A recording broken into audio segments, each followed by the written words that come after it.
Graça e paz. Aqueles que podem, por favor, abram comigo a palavra de Deus no Evangelho de Mateus 18. Mateus 18, dos versículos 1 a 4. Já deixo aqui meu agradecimento ao reverendo Wegner pela oportunidade. Como sempre, é um prazer comer de graça e poder pregar a palavra de Deus. Mateus 18, dos versículos 1 a 4. Deixo também meu agradecimento à equipe de mídia pelo fundo musical. Isso muito me alegra, muito me ajuda na transmissão da mensagem. Por fim, Mateus 18, de 1 a 4. Amém? Diz assim a palavra do Senhor. Naquela hora, aproximaram-se de Jesus os discípulos, perguntando: quem é, porventura, o maior no reino dos céus? E Jesus, chamando uma criança, colocou-a no meio deles, dizendo: em verdade vos digo, que se não vos converterdes, e não vos tornardes como crianças, de modo algum entrareis no reino dos céus. Portanto, aquele que se humilhar como esta criança, esse é o maior no reino dos céus. Amém e amém. Irmãos e irmãs, muitos de nós, e na verdade esse é um texto sagrado, que é muito lido, é muito conhecido, e talvez você mesmo já tenha ouvido alguma mensagem, ou até mesmo algum estudo acerca dessa passagem. É muito comum que pregadores associem as palavras de Jesus quanto a ser uma criança com a pureza, com a inocência que é comum, que é característica das crianças pequenas. Então o que eu estou querendo dizer é que muitas das vezes nós, quando lemos a passagem em questão, é comum que nós venhamos associar que quando Jesus disse, sejam como crianças, Ele estava dizendo, em outras palavras, para nós sermos tão inocentes, tão puros quanto uma criança. Mas nessa noite eu não quero trabalhar esse texto sobre essa perspectiva, eu não quero dizer que o que Jesus na verdade estava dizendo era para sermos puros, inocentes como uma criança. Até porque nós veremos no decorrer da mensagem que isso é impossível. Então quero começar a mensagem dessa noite dizendo: quando Jesus pediu que eu e você fôssemos semelhantes a uma criança, de forma alguma Ele estava esperando que nós venhamos ser inocentes, puros como uma criança. E nós veremos o porquê disso. Só que no primeiro momento nós temos que entender a situação que estava por trás do episódio que lemos. A Bíblia não deixa claro como Jesus recebeu aquela pergunta dos seus discípulos, mas eu tenho certeza que Jesus Cristo, quando ouviu aquilo que os seus discípulos o perguntavam, Jesus se frustrou.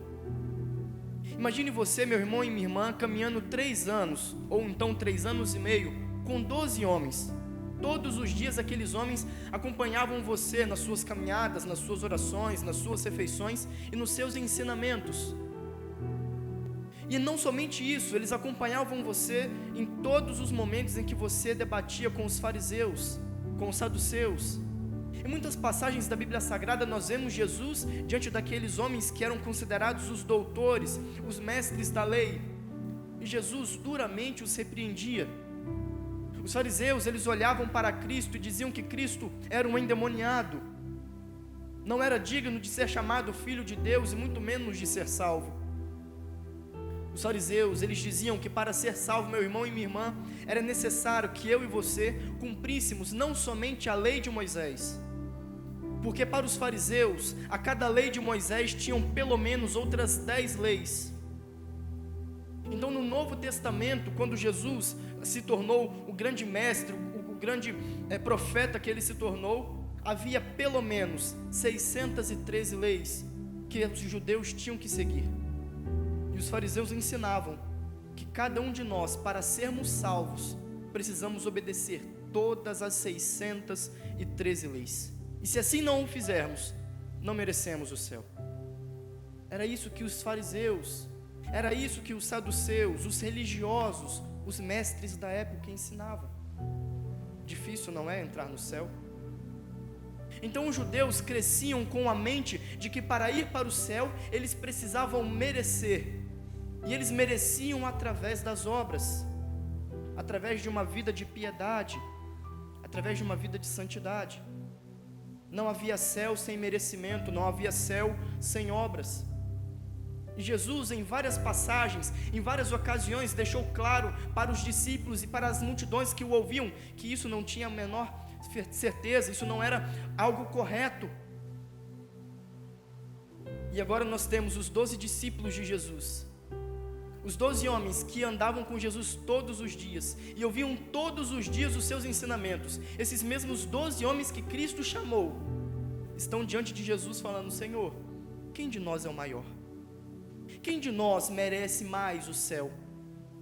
Quem de nós te ama mais e se faz mais justo de ir para o céu com o Senhor? Imagine a decepção de Jesus. Imagine você ensinar todos os dias e os seus discípulos parecem que em um dado momento, como num piscar de olhos, tudo que você ensina eles esquecem.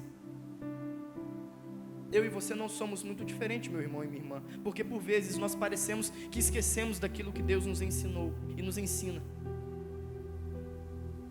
Mas aqueles discípulos estavam diante de Jesus perguntando: Senhor, quem de nós é maior? Quem de nós merece mais? Quem o Senhor tem em maior estima, em maior consideração? A quem o Senhor ama? Jesus então, com decepção, coloca uma criança no meio deles e fala: olha, vocês querem ser grandes no reino de Deus? Querem ser tão merecedores do céu? Sejam semelhantes a uma criança. O que Jesus queria dizer? O que é ser como uma criança para Jesus Cristo?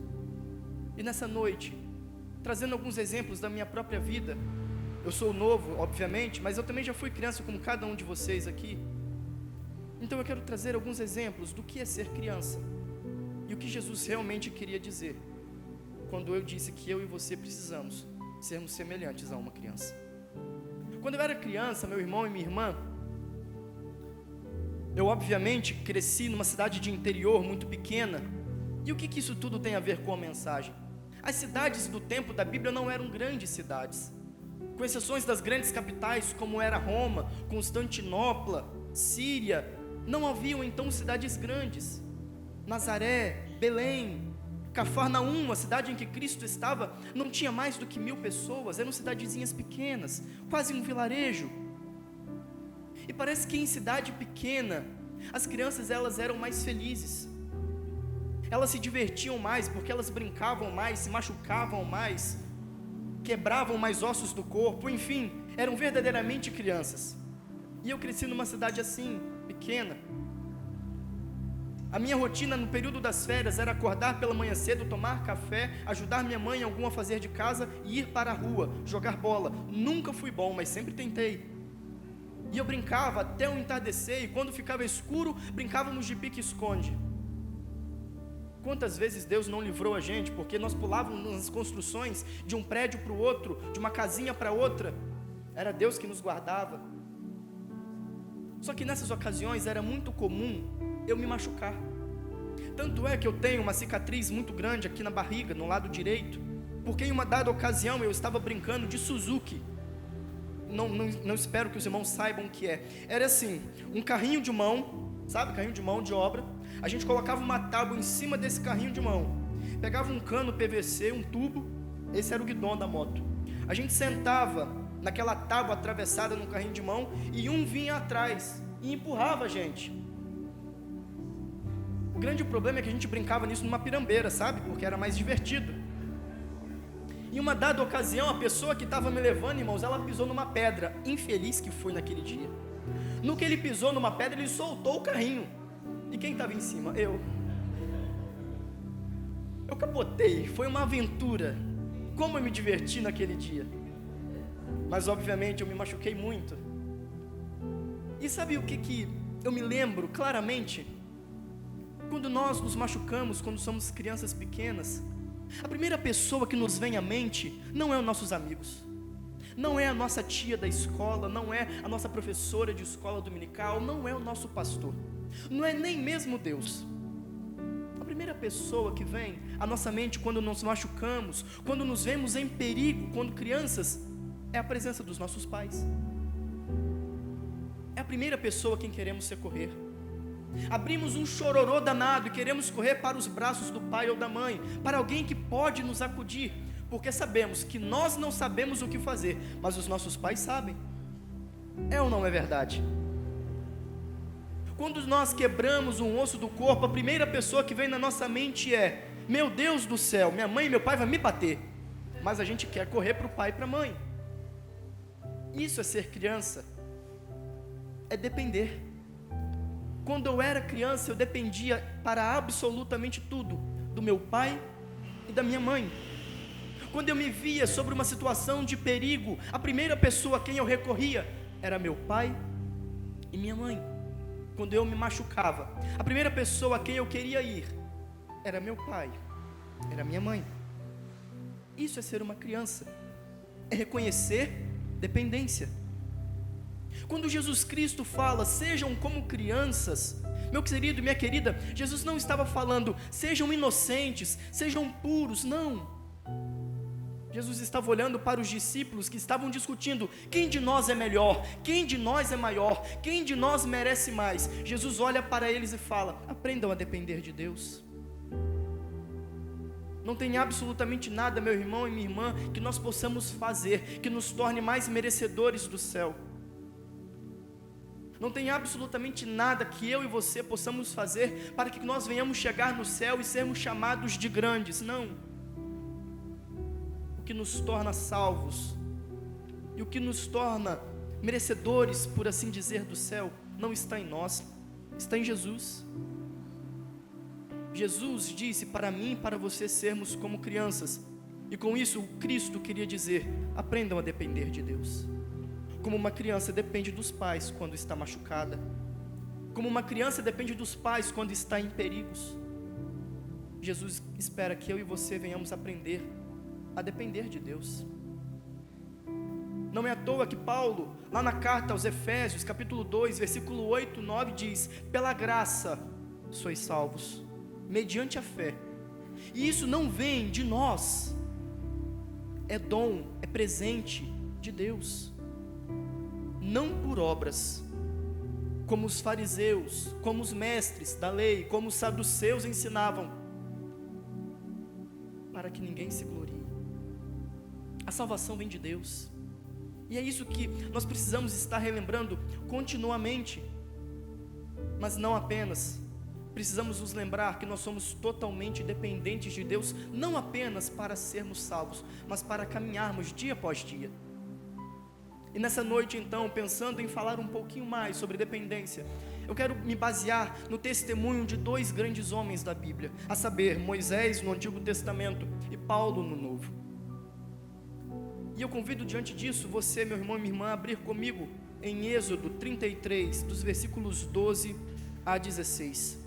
Êxodo 33, dos versículos 12 a 16.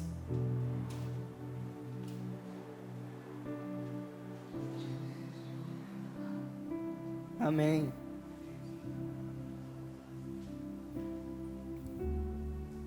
Êxodo 33, do versículo 12 a 16, diz assim, todos comigo, amém?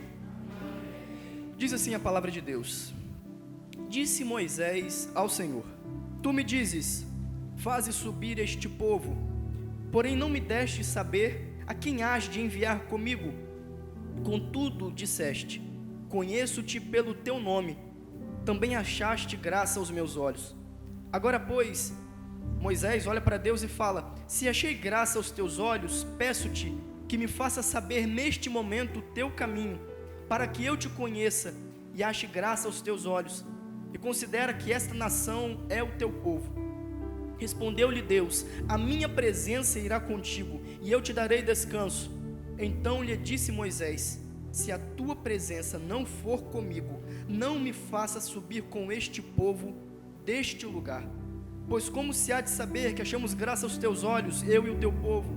Não é porventura em andares conosco, de maneira que somos separados, eu e o teu povo, de todos os povos da terra? E eu repito o versículo 15. Então lhe disse Moisés, se a tua presença não for comigo, não faça com que eu suba daqui com o teu povo. Queridos, na ocasião em que lemos em Êxodo 33, povo estava pronto para partir.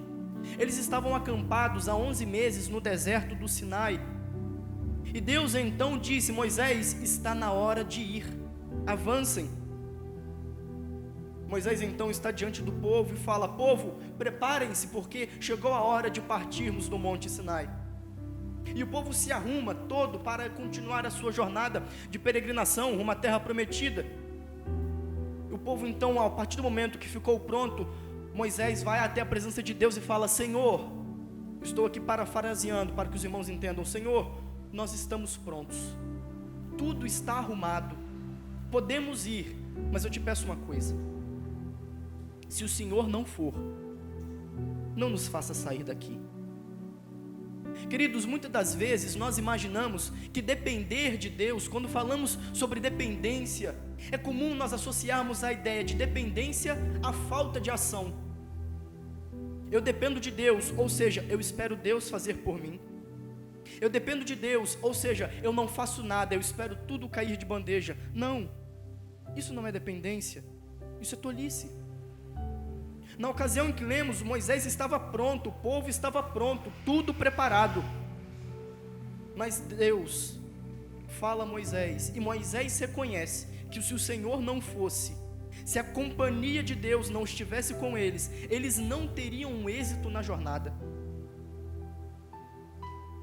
Então, dependência, meu irmão e minha irmã, não é ausência de ação, é agir na companhia das pessoas, é agir na companhia daquilo que é certo. E o que eu quero dizer com isso?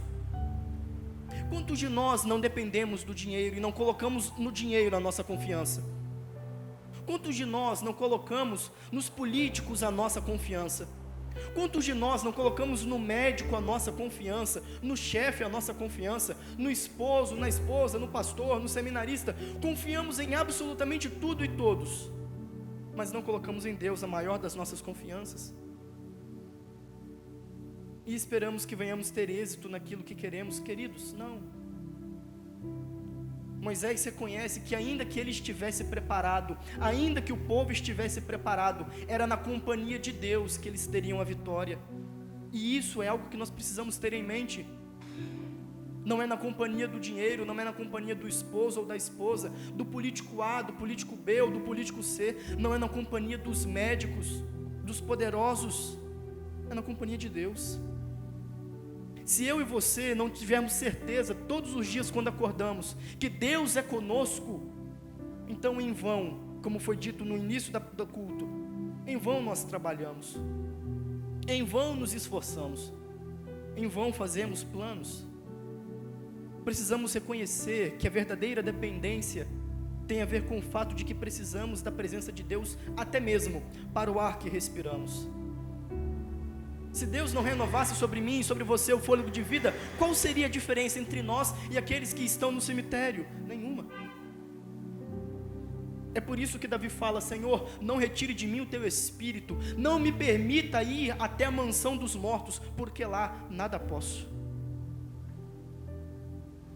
Queridos, precisamos, assim como Moisés, reconhecer que se Deus não estiver conosco, se Deus não for conosco, de nada adianta o seu dinheiro, de nada adianta os seus contatos, de nada adianta a sua intelectualidade, as suas muitas faculdades, de nada adianta se Deus não estiver com você.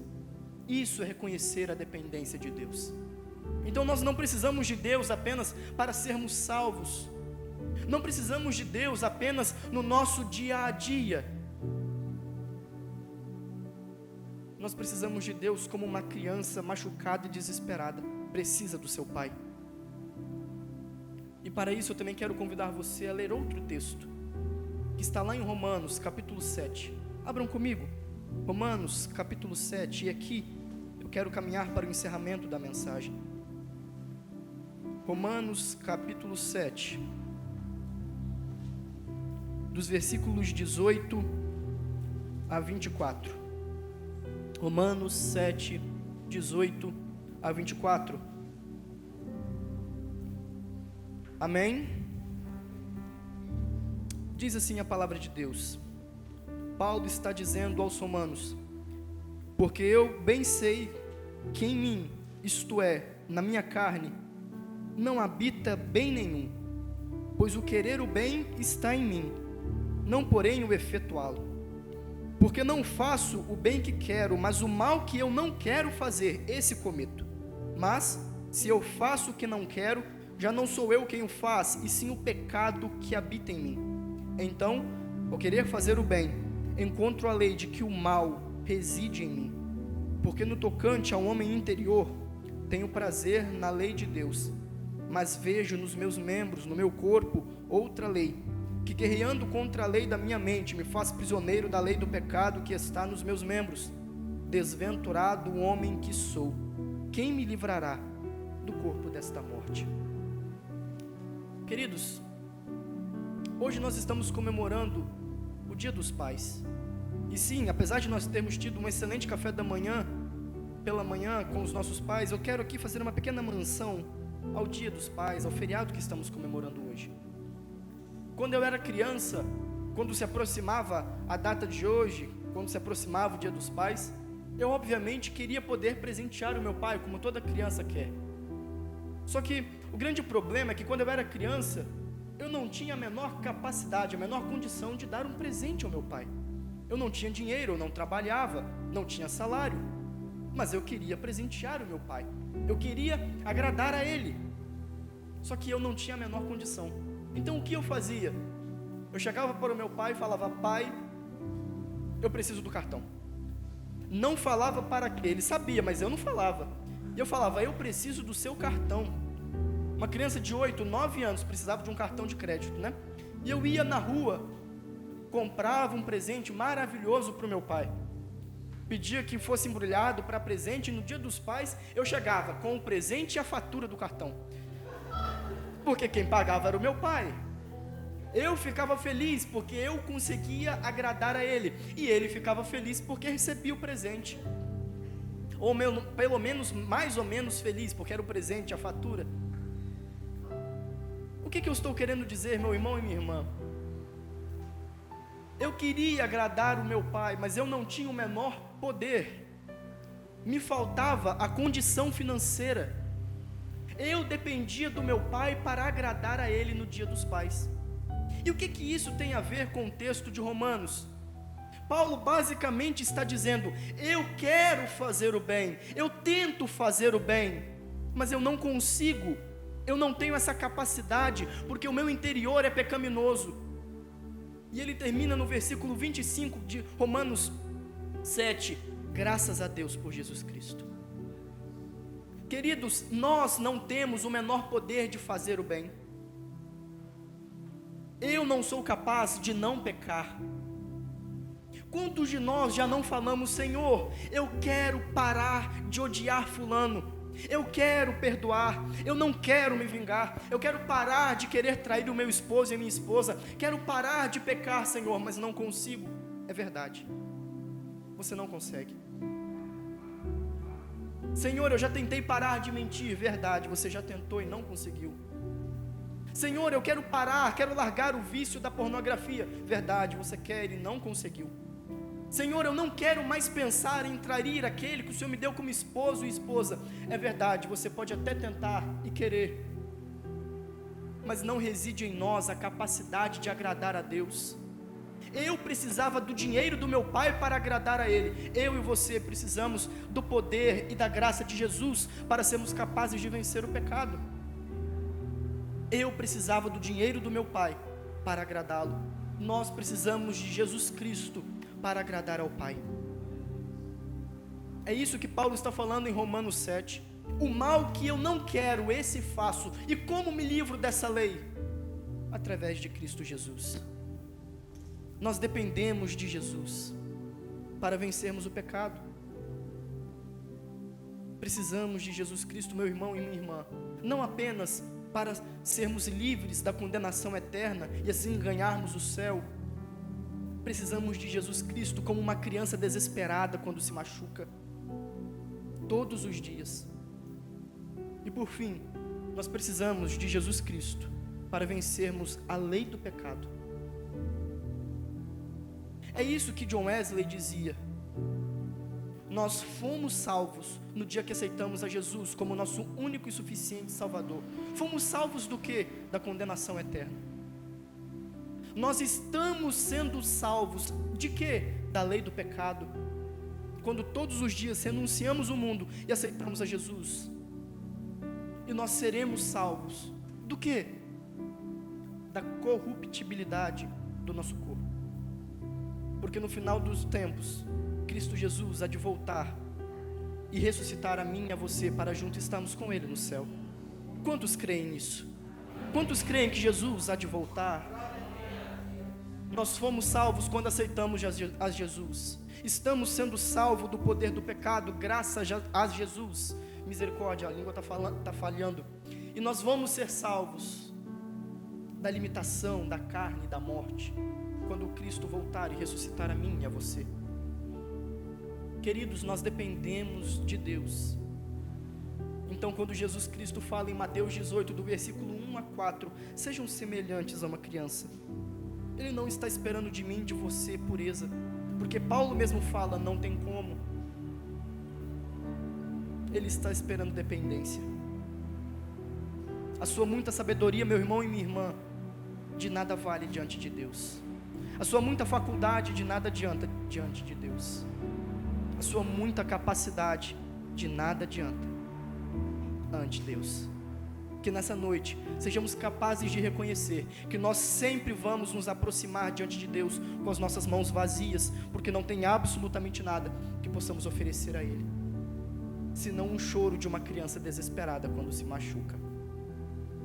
Amém? E assim, eu agradeço a oportunidade. Venhamos aprender a ser como crianças.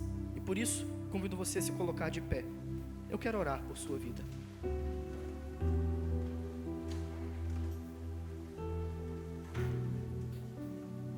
Senhor Jesus, graças te damos por essa mensagem. Graças te damos por esse culto. E agora, meu Deus querido, de forma especial, em nome de Jesus, quando no nosso coração, que é falho, que é carnal, nós começarmos a pensar que somos merecedores de alguma coisa, ou que somos capazes de alguma coisa, Deus Todo-Poderoso, em nome de Cristo Jesus, nos ajude a lembrar que nós temos que ser como crianças, totalmente dependentes, totalmente, meu Pai querido, de mãos vazias nos aproximamos diante de Ti. Para onde nós iremos, Deus, se só o Senhor tem essas palavras de vida eterna? Para onde iremos, meu Deus? Para quem iremos recorrer, se somos totalmente dependentes de Ti? Nos ajude a lembrar disso, Deus.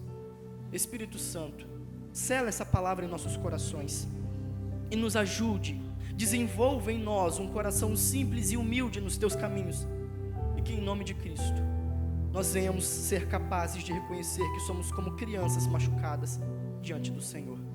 Dependemos de Ti, meu Pai, para a salvação. Dependemos de Ti todos os dias quando acordamos. E por fim, Deus, nós dependemos de Ti para sermos livres do poder do pecado. Assim nós oramos e reconhecemos a nossa dependência. Em nome de Jesus. Amém. Amém. Deus te abençoe, meu irmão e minha irmã.